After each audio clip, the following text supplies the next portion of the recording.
하나님 말씀은 마태복음 28장 16절에서 20절까지 되겠습니다. 페이지 수로는 신약성경 52쪽이 되겠습니다.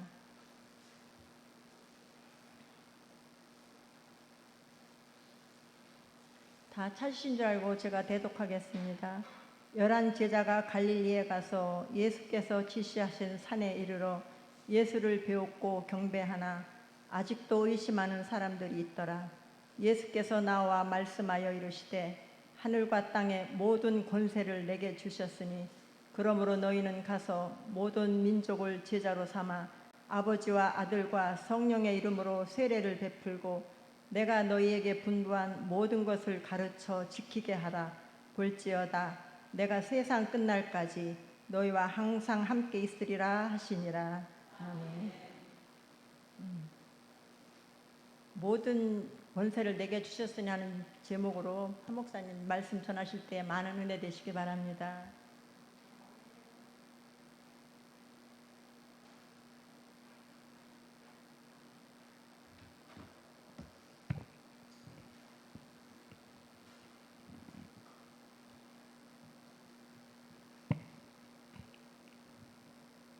기도드리겠습니다.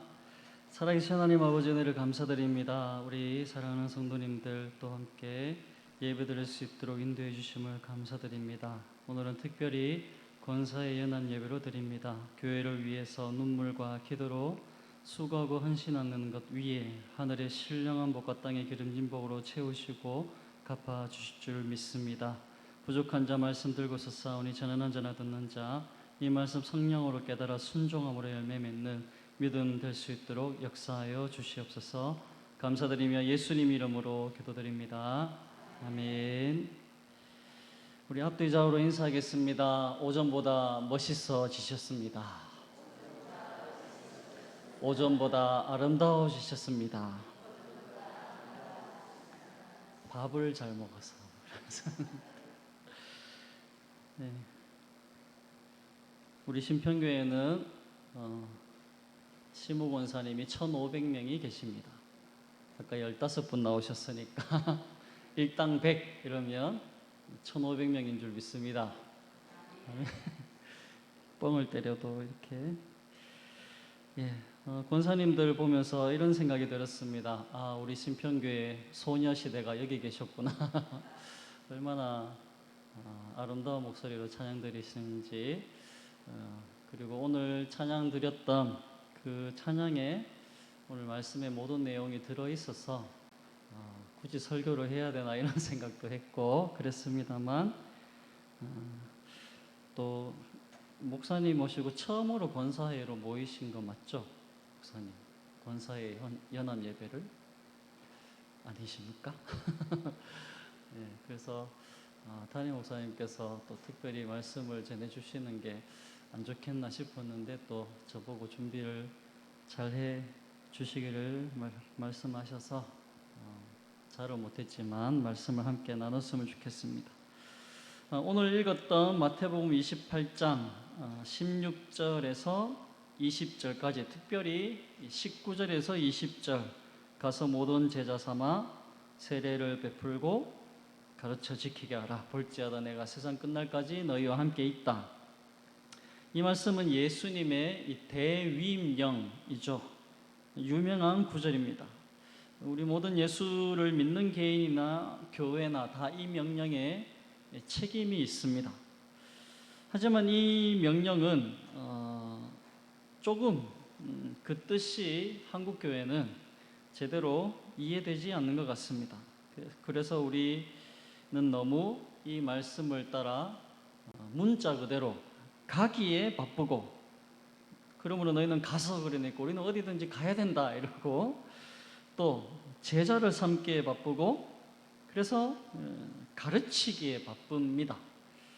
하지만 여기에 있는 내용은 가라, 세례를 베풀라, 가르치고 지키게 하라는 것보다 훨씬 이 말씀을 하셔야 되었던 핵심적인 내용이, 메시지가 중요한 것이 따로 있습니다.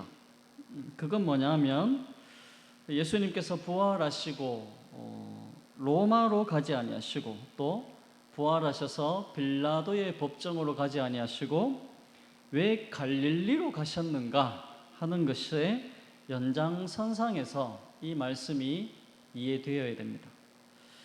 예수님께서 부활하신 이후에 제가 만약에 부활을 했다 그러면 먼저 저를 심판했던 빌라도한테 가서 야 이리 와봐 이러면서 그렇게 좀 모욕하고, 또 나를 이렇게 팔아먹었던 제사장과 종교 지도자들을 따로 모아가지고 이렇게 불로 한 번씩 이렇게 찢어주고 이러면서 좀 그들을 심판을 하셨으면 좋았을 건데, 예수님은 그런 로마의 권력 앞에 나서지도 않으셨고 종교 지도자들 앞에, 자기를 심판대에 세웠던 종교 지도자들 앞에도 나서지도 않았고, 왜 예수님은 부활하셔서 그를 평생에 부르시고 데리고 다니시고 가르치신 그 제자들에게 먼저 나타나셨는가 하는 것이죠.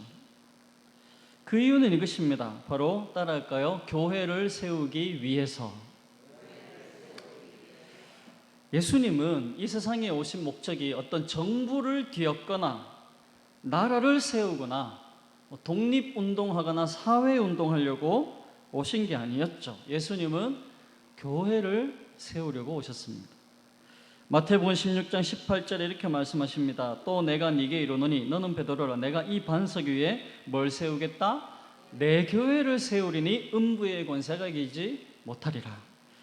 예수님은 그 믿음의 역사 위에, 또 믿음의 고백 위에 내 교회를 세우겠다라고 말씀하셨습니다. 따라서 예수님은 갈릴리에 가셔서 부활하신 후에 11 제자를 만나시고, 그리고 이제 하시는 명령, 이 명령은 이런 근거 하에서 18절에 있는 바와 같이 하늘과 땅의 모든 권세를 내가 가졌다를 근거해서 하시는 명령인 것입니다. 예수님은 하늘과 땅의 모든 권세를 가지신 분이신 줄 믿습니다. 아멘. 그리고 그 권세는 십자가를 통하여 주셨습니다.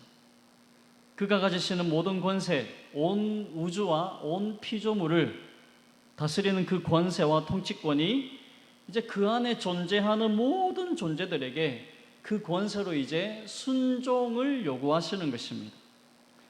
이건 예수님께서 십자가를 지러 오신 때와는 다르죠. 부활하신 예수께서 하늘과 땅의 모든 권세를 지니신 통치자로서 이제는 그 통치하는 영령예의 모든 존재들에게 순종할 것을, 또 복종할 것을 요구하는 장면입니다. 그것이 오늘 마태복음 28장 대위임 명령에 있는 모든 족속과 땅 끝을 언급하는 이유가 되는 것입니다. 우리는 복음 전파라는 이 동일한 내용이지만 조금 다른 시각을 어느 한쪽으로 치우친 차원에서만 오늘 읽었던 이 대위임령을 자꾸 이해합니다.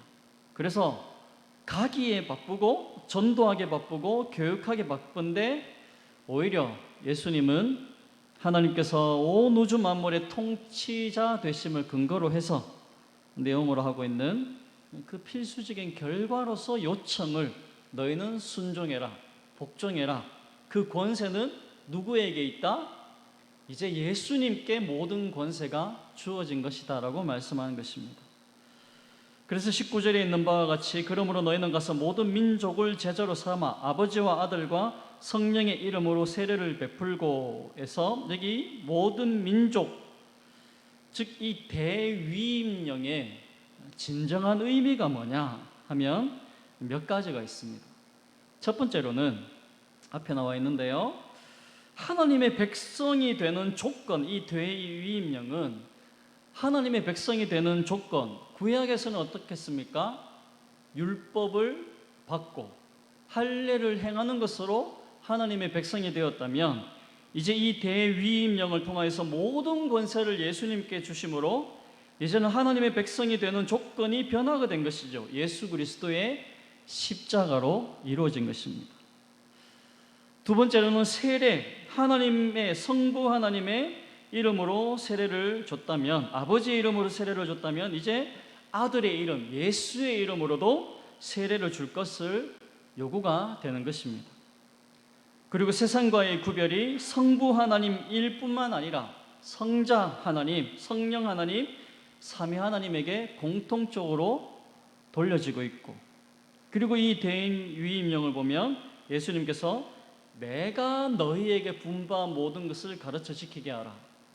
구약에서 예수님이 오실 때까지는 뭘 가르쳐 지키게 했죠?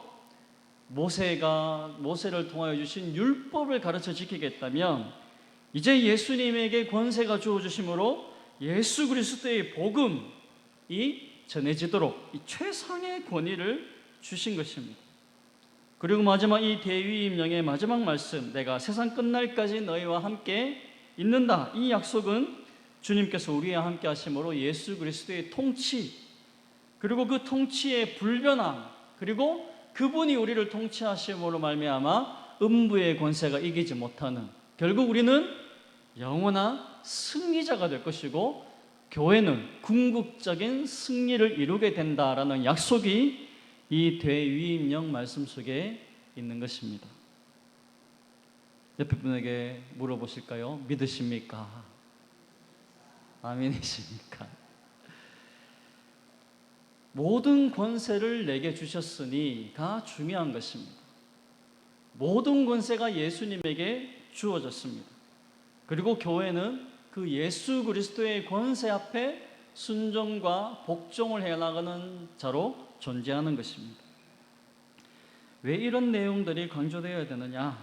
예수님이 부활하시고 십자가를 지신 사역으로 완성한 모든 것으로 이루어내신 게 뭐냐 하면 결국 예수 그리스도의 통치권, 그리고 그 통치권이 영원하고 거룩하다는 것을 이루신 것입니다. 이 예수 그리스도의 권세, 모든 권세가 그에게 주어졌다, 예수님의 통치가 영원하시고 거룩하다는 것은 예수님이 이미 십자가를 지시기 전에 신문을 받으실 때에도 예수님이 이것에 대해서 증명하신 게 있습니다. 마태복음 26장 63절에 예수께서 침묵하시거늘 대제사장이 이르되 내가 너로 살아계신 하나님께 맹세하게 하노니 네가 하나님의 아들 그리스도인지 우리에게 말하라. 예수께서 이르시되 네가 말하였느니라. 그러나 내가 너에게 이르노니 이후에 인자가 권능의 우편에 앉아 있는 것과 하늘 구름을 타고 오는 것을 너희가 보리라. 아멘. 여기 그러나라고 64절에 말씀하시죠. 네가 그리스도인지 우리에게 말하라.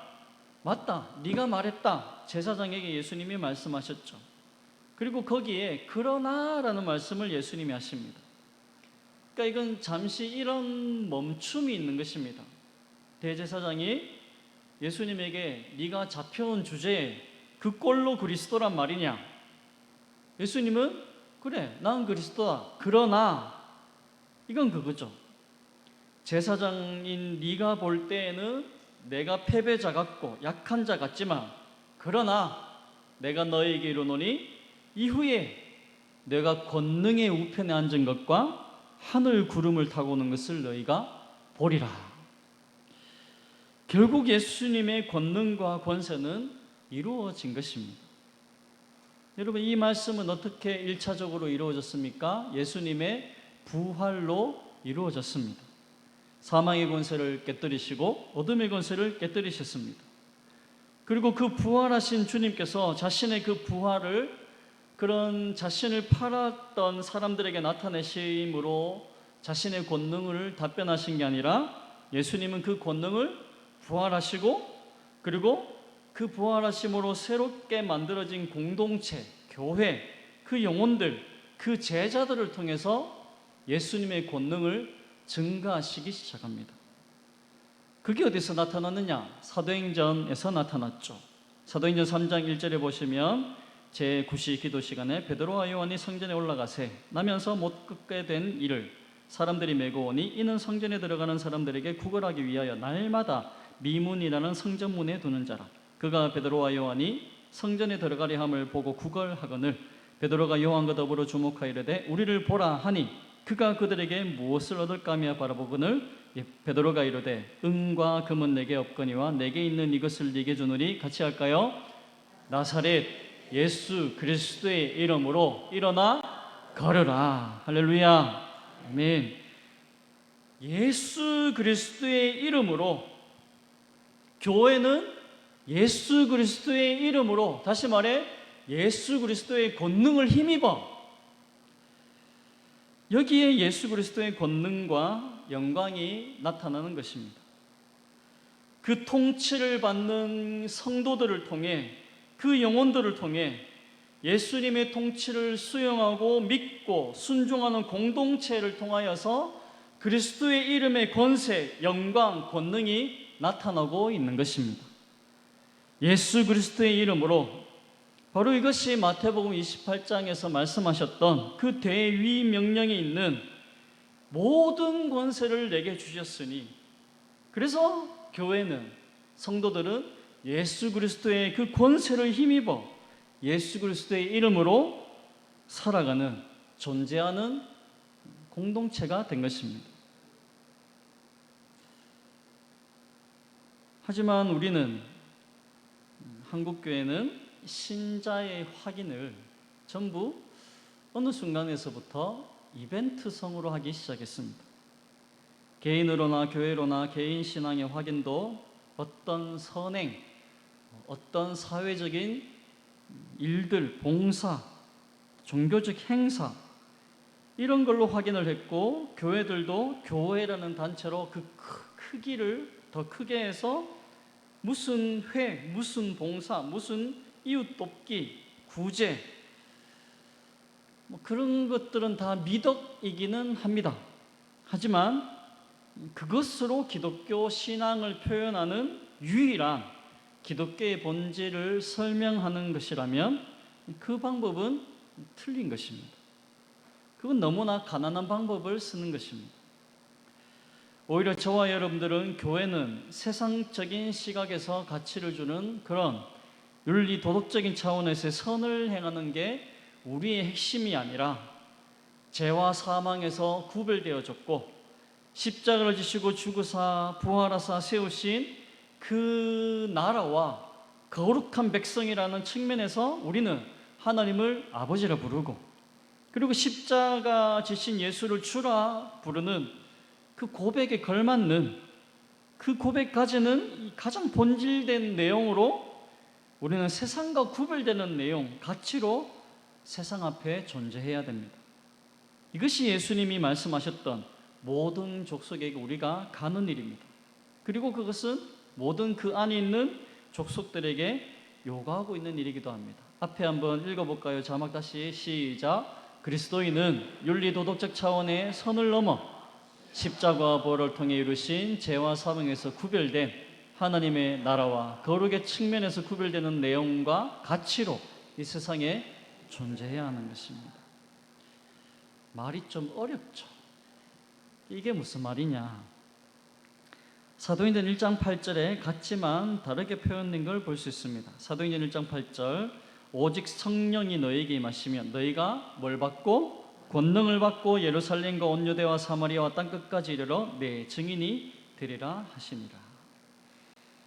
하나님의 교회는, 성도들은 예수 그리스도의 영 성령을 통하여서 권능을 받은 존재들입니다. 우리는 권능을 받은 존재이지만 그 권능의 원천은 누구시라고요? 예수 그리스도죠. 모든 권세를 내게 주셨으니라고 말씀하셨습니다.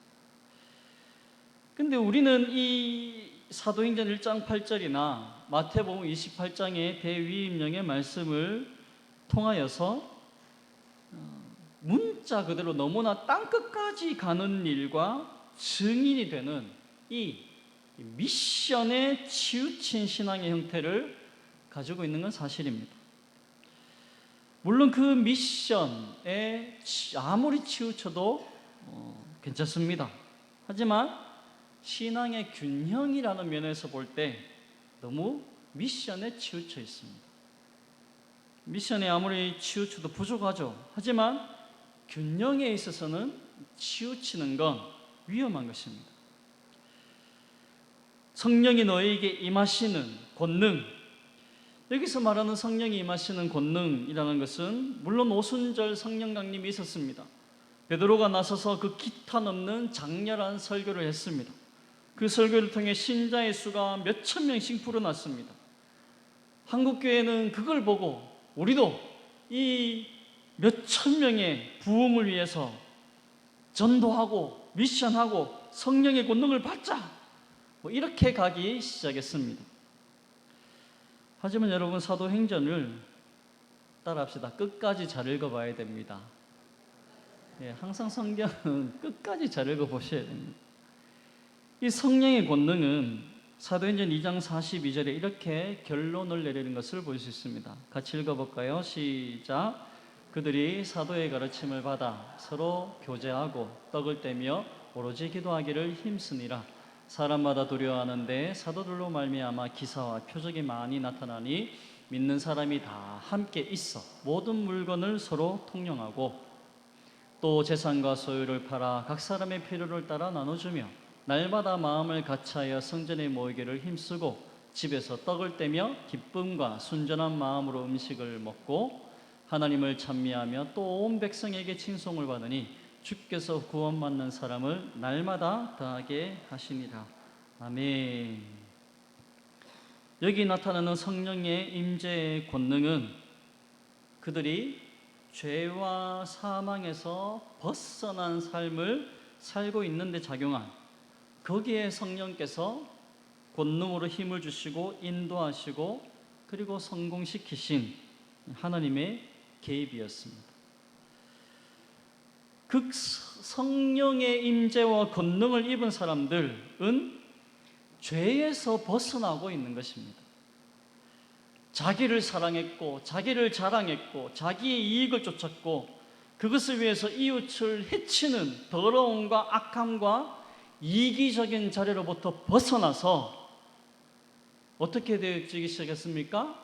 옆에 사람을 더 생각해주고 옆에 사람의 필요를 더 채워주고 옆에 사람의 연약함을 감싸주고 도와주고 거기에 성령의 임재와 권능이 임하신 역사의 열매가 나타난 것입니다. 우리는 성령의 권능을 받자 그러면 베드로처럼 어떤 능력 있는 설교가 나타나고 막 죽은 자가 살아나고 하루에 막 5,000명씩 회개하고 돌아오고, 그게 아니라 성령의 역사하심은 예수 그리스도를 주라 시인하는 그 백성들의 모임 속에 하나님의 통치, 거기에 순응하는 자들의 담대함으로 나타나는 것이지, 그 성령의 권능은 무슨 비장하고 머리 깎고 혈서 쓰는 그런 비장미를 얘기하는 것이 아니었습니다. 따라서 여러분, 예수 믿는 것을, 어떤 하나님의 권세를 입고 성령의 권능을 입는 것을 어떤 행사로 가거나 또 스스로 안중근 유관순이 되어서 어떤 사회적인 역사를 일으키려는 그런 데로 몰고 가지 마셔야 됩니다. 성령의 충만함과 권능을 어떤 극렬해지고 치열해져야만 나타나는 신앙으로 치우쳐서는 안 되는 것입니다. 타락한 나라와 민족과 열방을 위해서 40일 금식기도 좀 합시다, 그런 식으로 모여야 신앙이 표현되고 존재하는 것처럼 보이고, 오히려 가만히 아무도 없는 곳에서 무릎 꿇고 기도하는 것은 아무것도 아닌 것처럼 여기는 신앙은 기독교 신앙이 아닌 것입니다. 오히려 성령의 개입, 성령의 권능, 예수 그리스도의 권세는 어떻게 우리에게 나타나야 하느냐? 에베소서 5장에 가면 이렇게 더 구체적으로 말씀하고 있습니다. 에베소서 5장 18절에서 21절까지 같이 읽겠습니다. 시작. 술 취하지 말라. 이는 방탕한 것이니 오직 성령으로 충만함을 받으라. 시와 찬송과 신령한 노래들로 서로 화답하며 너희의 마음으로 주께 노래하며 찬송하며 범사의 우리 주 예수 그리스도의 이름으로 항상 아버지 하나님께 감사하며 그리스도를 경외함으로 피차 복종하라. 옆에 분을 이렇게 고백합시다. 피차 복종합시다. 제가 먼저 당신에게 복종하겠습니다. 성령으로, 오직 성령으로 충만함을 받아라. 그것은 그리스도를 경외함으로 서로 복종하는 관계로 나아가는 것이라고, 그 그것이 성령의 충만함을 받은 자의 모습이라고 말씀하고 있습니다. 이것이 예수님의 통치의 내용이고 그 통치를 받아들이는 자들의 세상 사람들과의 다름입니다. 여기에 서로 피차 복종하는 것에 그리스도의 권능이 나타나고 그의 영광이 나타나고 우리가 그렇게 피차 복종하는 자로서의 모든 족속 앞에서는 증인된 책임이 있는 것입니다. 우린 이걸 하셔야 됩니다. 그런 한국교회는 이 부분에 있어서는 꽈락입니다. 열심히 특심이죠. 행한 일이 참 많습니다. 때로는 무모하죠. 광적이고 극단적이기도 합니다. 옛날에 제가 아는 목사님 한 분이, 이분은 목사님 될 마음이 전혀 없었던 분인데 어떤 강권하심으로 목사님이 되셨습니다. 왜 안 하려고 하냐면 그 아버님이 교회 건축을 할 때 3번이나 집을 파셨대요. 첫 번째 집도 교회 건축한다고 팔고, 또 열심히 일해가지고 노력했는데 집 샀는데 또 교회 증축한다고 또 팔고 그리고 또 열심히 해서 집을 또 샀는데 리모델링 한다고, 선교관 짓는다고 또 팔고. 그래서 학교 다닐 때 이 목사님이 한 번도 자기 친구를 집에 불러본 적이 없대요. 단칸방에 사는데 어떤 단칸방이냐, 당장 입을 옷만 이렇게 못 박아가지고 거기에 걸고, 우리 다 그렇게 살아보셨잖아요, 그죠? 못 박아가지고 거기에 입을 옷만 걸고 나머지 세간은 모두 뜰에 비닐로 덮어가지고 그렇게 살았대요. 그런데도 이분이 나중에 목사가 되신 거예요. 근데 감사하게 교회를 건축하시게 됐대요. 근데 자기가 자라면서 교회 건축에 대한 자기 아버지에 대한 상처가 있으니까, 주님 건축 안 하면 안 됩니까? 뭐 이렇게 이제 기도했는데 어쩔 수 없이 할 마음이 없었는데도 하게 됐대요. 할 수밖에 없게 됐대요. 그래서 교인들에게 자기가 상처가 있으니까 헌금하라는 말은 못하고 몽땅 은행 빚만 졌대요. 건축 헌금하라는 말을 못하겠다고. 누가 집 팔까봐, 집을 팔면 자기 같은 아들로 자랄까봐, 상처받은 아들로. 물론 그 목사님의 아버지 굉장한 신앙이죠. 하지만 그렇게밖에 신앙을 표현할 수밖에 없고 그렇게밖에 어떤 열심을 꼭 피울 수 없다는 건 사실은 가난한 거죠. 물론 그걸 뭐라 그러는 건 아닙니다. 그러나 그렇게밖에, 이런 거죠. 너무 좋아서 할복해 자살해 죽어버리는 그런 식의 기쁨은 곤란한 것이죠. 난 네가 너무 좋아서 미칠 것 같아. 진짜 미쳐버리면 그건 좋아하는 게 아니잖아요, 그죠? 스토커죠. 남녀가 사랑하는데, 남녀가 사랑할 때 우리나라 문화는 이런 세레나데를 불러주는 그런 문화는 아니잖아요, 그죠? 세레나데 불렀다가는 주변에서 돌 던지기 때문에 뭐 어떡하겠습니까? 둘이 있을 때 남자가 여자에게 잠깐만 있어봐, 그러고는 칼을 꺼내어서 가슴을 쭉 째가지고 심장을 꺼내어서 이게 내 심장인데 식기 전에 드시죠, 뭐 이러면 그건 사랑이 아니잖아요. 꺼낸 사람도 죽고 그걸 먹는 여자도 죽고 미치고, 뭐 이렇게 사랑이 미치거나 죽거나 밖에 없는 거죠. 그런데 우리 신앙이 때로는 그럴 때가 있습니다. 내용으로 채워지지 않고 어떤 너무 극단적이고 치열하고 더 처절한, 그래서 각자의 신앙을 우리는 너무 이렇게 생각합니다. 어떻게 생각하냐면, 따라할까요? 보란 듯한 일이 주어지지 않는 한 아예 안 한다. 뭐 이렇게 신앙의 방향이 가는 거죠. 뭘 하자 그러면 이게 보란 듯한 역사가 나타나야 좀 할맛 나지, 그러지 않은 건 아예 안 하는 신앙이 되어버렸습니다.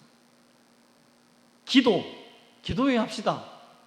그러면 한 40일 금식 기도는 해야 하지, 안 그러면 안 해, 뭐 그런 식으로. 전도 하려면 절 앞에 가가지고 스님하고 싸워가면서 전도해야지, 그런 맛이 없으면 나 전도 안 해, 이러고 아예 전도 안 하시는. 선교, 저 내전이 일어나는 우크라이나나 무슬림 이런 데 가서 죽을 각오하고 선교해야지, 안 그러면 나 선교 안 해. 너무 신앙이 극단적으로 가버린 거죠. 조금씩 쌓아가는 게 없다는 것입니다. 그러나 오늘 읽은 본문에서 성령 충만 안에서 해야 되는 것이 뭐라고 말씀합니까? 피차 복종하라. 양보하는 것입니다. 지는 것입니다. 술 취하지 말라, 이는 방탕한 것이니 오직 성령으로 충만함을 받아라. 그러면서 그리스도를 경외함으로 피차 복종하라. 이게 제일 필요한 일입니다. 개인 신앙에 있어서나 공동체로서의 교회에 있어서나 세상과 가장 이것이 교회가 다른 것입니다. 내 이기심을 버리는 것, 내 자랑을 버리는 것. 세상은 다 자기를 위해서 살죠. 우리는 주를 위해서 사는 것이죠. 왜요? 모든 권세가 그분에게 있기 때문에. 개인으로야 내가 상대방에게 질 필요가 없고, 내가 상대방에게 양보할 필요가 없고, 내가 못났지 않았지만 주께서 원하시기 때문에, 그 권세와 권능이 주님께 있기 때문에 그분 앞에서 내가 기꺼이 순종하여 복종하여 양보하는 것입니다. 그게 성령의 충만함입니다. 내가 지는 것입니다. 이게 개인으로나 교회로나 한국교회에 가장 필요한 것입니다. 그리스도를 경외함으로 피차 복종하라. 이 말을 쉽게 풀면 예수님을 두려워함으로 자신을 낮추라는 것이죠. 상대방에게. 왜 그리스도를 두려워함으로 말합니까? 권세는 그분에게 있기 때문에. 한국교회는 유명한 교회도 많고 일 많이 하는 교회도 많습니다. 하지만 교회 같은 교회나 교인 같은 교인을 만나기는 굉장히 어렵습니다. 대형 교회에 다닐수록 그 성도들이 얼마나 프라이드가 강한지 모릅니다. 내가 이 교회 성도인데 이러면서, 내가 이 교회 집사인데, 나는 이 교회 권사인데, 나는 이 교회 장로인데, 심지어 교육자들조차도 나는 이 교회 사역자인데, 설교는 엉망진창인데. 우리도 그렇다고 해서 우리도 나은가? 우리도 결단코 낫지 않습니다. 괜찮은 사람이라고 생각하지 마셔야 됩니다. 우리는 해서는 안 되는 걸 안 하는 것이 자랑이 아니라 해야 될 걸 해야 우리의 책임을 지는 것입니다. 우리는 모두가 이걸 해야 됩니다. 그리스도를 두려움으로 피차 서로 복종하는 것, 이것이 우리의 할 일입니다. 성령의 충만을 받은 자의 당연한 모습입니다. 우리는 교회 행사에 너무 익숙하고 종교 생활에 익숙합니다. 참다운 신자가 되는 일이 그래서 우리 모두가 아직 수준 미달입니다. 사회에서 세상적인 것 가지고 서로 싸우던 싸움을 가지고 교회 안에서도 얼마든지 싸우고 있습니다. 십자가를 통과하지 못한 싸움들이 교회 안에서도 늘 일어나죠. 종교의 용어를 동원해서. 우리는 이걸 극복해야 됩니다. 여기에 예수님의 부활과 모든 족속을 제자로 삼으라는 명령의 실질적인 내용이 들어있는 것입니다. 이 거룩한 싸움을 우리 모두가 해나가야 됩니다. 로마서 12장에 가시면 11장까지 구원에 관한 설명을 마치고 12장에 이제 구원받은 자로서의 삶에 대해서 결론을 이렇게 내십니다. 구원받은 자의 실제적인 삶의 결론은 어떻게 되어야 되느냐? 로마서 12장 1절에 그러므로 형제들아, 내가 하나님의 모든 자비하심으로 너희를 권하노니 너희 몸을 하나님이 기뻐하시는 거룩한 산제물로 드리라. 이는 너희가 드릴 영적 예배니라. 너희는 이 세대를 본받지 말고 오직 마음을 새롭게 함으로 변화를 받아 하나님이 선하시고 기뻐하시고 온전한 뜻이 무엇인지 분별하도록 하라. 너희 몸을 거룩한 어떤 제물로 드려라? 산제물로 드리래요. 살아있는데 제물. 여러분, 제물을 뭐죠? 잡아 죽인 거잖아요. 그죠? 살아있는데 우리는 잡아 죽인 존재래. 죽은 자는 말이 있습니까? 없습니까? 죽은 자는 말이 없죠. 근데 우리는 말을 너무 많이 하죠. 앞에 서 있는 설교자로부터 시작해서 원망과 불평과 시기와 질투와 오해와 뭐 어떤 서로 깎아내리는 수근수근거림과 산재물이 아니라 그냥 살아있는 짐승으로 우리는 존재하는 경우가 많잖아요. 서로 물어뜯고 하이에나처럼. 구원받은 자는 산재물로 자기 몸을 드리라고 말씀합니다. 하나님, 이게 하나님이 기뻐하시는 산재물이라고 말씀합니다. 예수를 믿는다는 건 이것입니다. 주님, 오늘 하루도 내가 누구를 만나든지 내 몸을 하나님이 기뻐하시는 산재물로 드리겠습니다. 이것이 교회의 첫 번째 사명입니다. 이런 우스개 얘기를 들었습니다. 어느 날 어떤 어머니가 자기 아들네 집에 김치를 해가지고 찾아갔다고 합니다. 마침 그 아들네 집에 문이 열려 있어서 들어가는데 막 문을 들어서는데 안에서 며느리와 아들이 하는 얘기를 들었답니다. 며느리가 자기 아들한테 여보 이러면서 당신 제일 사랑하는 사람 누구야? 이렇게 물었대요. 그러니까 이 아들이 그 며느리에게 당신이지 이렇게 제일 사랑한다고. 그까지는 이해가 됐습니다. 그럼 두 번째는 누구야? 며느리가 물었습니다. 그러자 이 아들이 우리 자식들이지 이러면서 그까지도 어느 정도는 이해가 됐습니다. 그러면 며느리가 또 묻습니다. 세 번째는 누구야? 뽀삐지. 자기 집 강아지. 네 번째는 장모님이지. 다섯 번째는 우리 엄마지. 이 어머니가 뿔따구가 났습니다. 그래서 그 해갖고 간 김치에 이렇게 적고 나왔답니다. 5번이 3번한테 주고 간다. 5번은 누구였죠? 엄마. 3번은 강아지. 해석하기를 어머니가 개새끼에게 주고 간다. 뭐 이렇게. 여러분, 교회의 첫 번째는 무엇입니까? 교회된 첫 번째. 하나님을 사랑하는 그 첫 번째 나타나는 모습들은 어떤 모습이어야 됩니까? 제가 한때는 교회 사역을 하면서 굉장히 힘들었을 때가 있었습니다. 한쪽 파들은 저한테 와서 목사님, 우리 왜 태극기 집회 안 가요?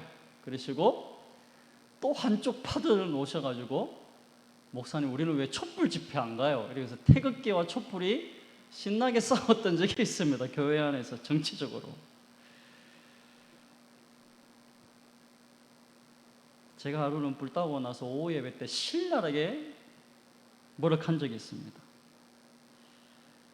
교회의 첫 번째 할 일, 주님을 사랑하는 자로서의 첫 번째 할 일은 어떤 대사회적인 영향을 끼쳐야 된다고 생각하는 사람들이 있습니다. 사회적인 영향을 끼쳐야 돼, 교회가. 그렇게 가는 분들이 있습니다. 아닙니다, 여러분. 우리의 소금과 빛된 본질을 충실히 하는데 오히려 있습니다. 우리의 소금과 빛된 본질을 충실히 하는 것과 사회적 영향력을 끼치는 건 완전히 다른 겁니다. 우리는 사회적 영향을 끼치라고 구원받은 게 아니라, 따라합시다. 거룩한 사람. 거룩한 사람이라는 건 뭐죠? 다른 사람입니다. 세상과 다른 것입니다. 빛이 그냥 비추듯이 소금 자체가 저절로 짠맛을 내듯이 우리는 예수님의 십자가로 통과된 죄와 사망의 자리에서 이제는 벗어나서 본질 자체가 다른 존재가 된 것입니다. 그 다른 존재로 세상 앞에 서는 것입니다. 교회의 1차적인 책임이요, 개인의 책임이 그겁니다. 우리는 다른 겁니다, 세상과는. 세상은 각자의 입장대로 서로 싸우고 있지만 우리는 다른 존재, 거룩한 존재입니다.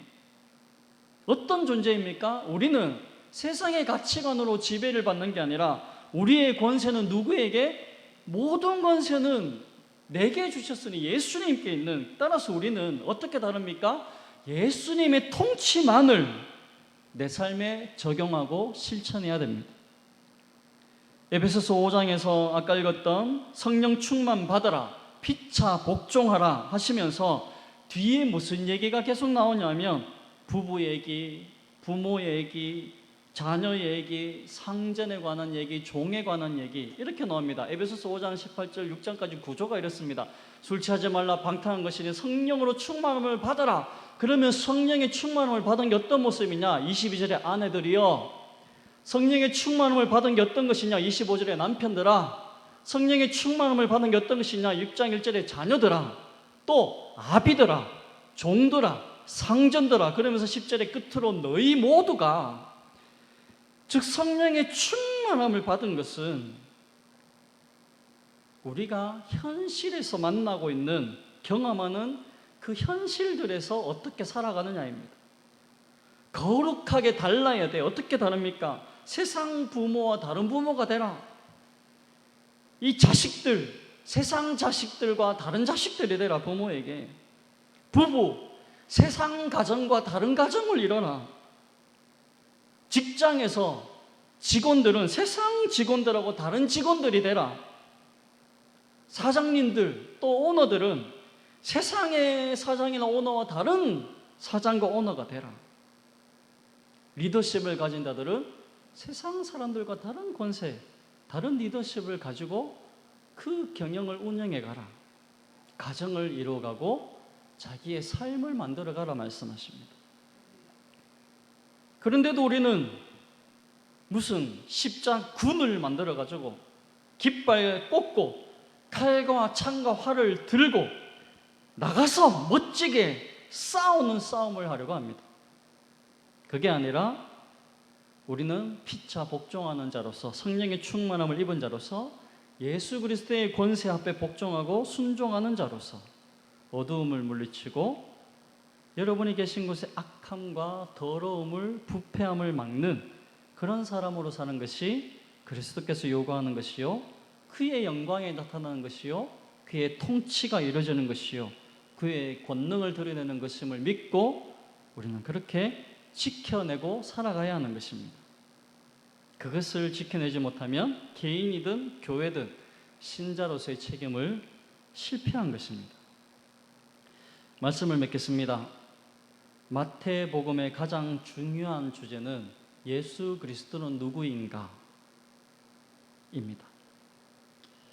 이건 우리 각자에게 물어야 됩니다. 예수를 믿는다는 게 과연 뭔가 하는 것입니다. 여러분은 다른 존재입니다. 거룩한 존재입니다. 우리는 특권을 입은 자들입니다.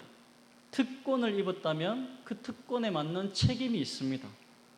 우리는 어떤 특권을 받았습니까? 죄와 사망에서 벗어나 자유자가 되었습니다. 이런 특권을 입은 자로서의 책임이 뭡니까? 하나님의 자녀로 불림받은 영광입니다. 여러분이 가정에서, 직장에서, 교회에서, 모든 관계 속에서 우리는 하나님의 자녀로 세워져 있습니다. 하나님이 거기에 여러분들을 하나님의 자녀로 세워주셨고 불러주셨습니다. 그것을 자랑으로 삼는 동시에 책임으로 여겨야 됩니다. 거기에서 우리는 십자가를 이뤄야 됩니다. 예수님께서 십자가를 통하여서 그 권능이 부활로 나타나신 것처럼 우리들도 삶의 모든 현장에 십자가로 나아가야 됩니다. 특별히 오늘 권사의 연합예배로 함께 모였습니다. 사랑하는 권사님들, 참으로 한국교회 또 우리 신평교회에 가장 없어서는 안 되는 분들이십니다. 십자가로 이 사명을 이루심으로 성령의 충만함을 받아 여러분의 가정을, 또 교회를, 또 여러분이 계신 곳에 하나님의 역사와 예수 그리스도를 권세를 나타내는 그 결심을 가지는 말씀 되시길 예수님의 이름으로 축복합니다. 아멘. 기도하겠습니다.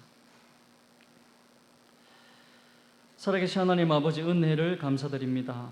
하나님의 자녀라 일컬음 받는 특권을 확인했고 우리 주 예수 그리스도의 영광의 통치 아래 있는 우리의 삶과 존재임을 확인했습니다. 그 싸움을 우리의 여생 동안 충성되이 수행하여 승리자로 결론되어지는 우리의 삶이 되도록 주님의 주대심과 십자가로 인한 승리와 그 인내를 각오하고 인내하고 주의 크신 복 가운데 결론 짓게 하여 주시옵소서. 오늘 특별히 권사의 연합 예배로 드렸습니다.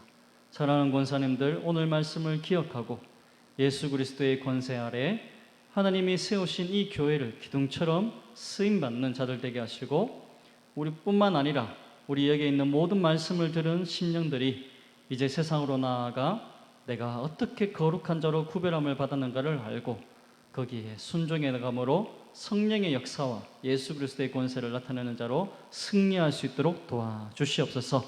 내가 세상 끝날까지 너희와 함께 있으리라 약속하신 주님의 함께 하심으로 말미암아 우리의 승리는 이미 예정되었사오니 그 승리를 희망으로 기쁨으로 받고 하루하루를 십자가로 승리하는 자 되게 하여 주옵소서. 예수님 이름으로 감사하며 기도드립니다. 아멘.